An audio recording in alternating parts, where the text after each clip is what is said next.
All right. So, again, this is Brian Anderson at Fathering Together, and this is our Sunday reflection for 9/6/2020 with the theme of sometimes fatherhood is an improv game. So, as I just said, we almost didn't have a Sunday reflection this evening. My daughters were very excited to go camping. We tried earlier in the summer to camp in the backyard. They wanted to do it again. Despite morning rain, we said, all right, let's try tonight. The forecast looked like it might rain, but we'd try it, get everything set up. Then we check again, and there's potentially thunder and lightning and hail. So, my wife and I made the decision to camp inside, which did not go over well with my daughters, but they said okay. We moved to the basement. Didn't go over so well. Moved to the bedrooms, and that is where we currently are.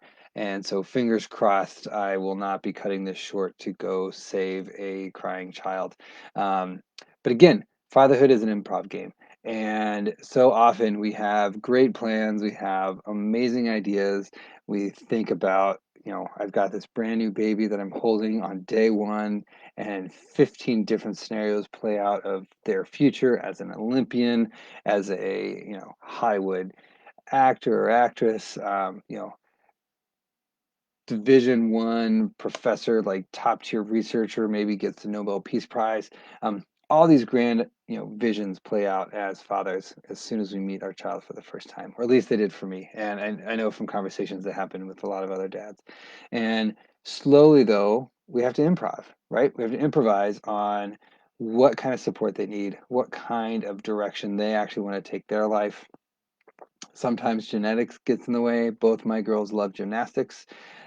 I don't expect them to grow very tall given my and my wife's genetic backgrounds in our families. So I'm glad they didn't go with volleyball or basketball, right? So gymnasts, good idea. Um, Sometimes there's disabilities that play into this. Sometimes there's issues and challenges and some serious shit that we have to deal with as fathers. Sometimes our kids just don't want to follow our lead. Sometimes they don't want the plans that we play out for them. They have a different direction they have in mind. And as fathers, it's up to us to figure out how do we support them no matter what they do, no matter what they choose, no matter what identity they hold at the core of who they are. It's up to us to reach up to that level and say, great, that's who you are. I'm going to follow your lead. I'm going to pave a road based on what you want, and I'm going to improvise as best I can along the way, even when I have no clue what I'm doing. Because at the core of improv, you say yes. It's yes and fill in the blank.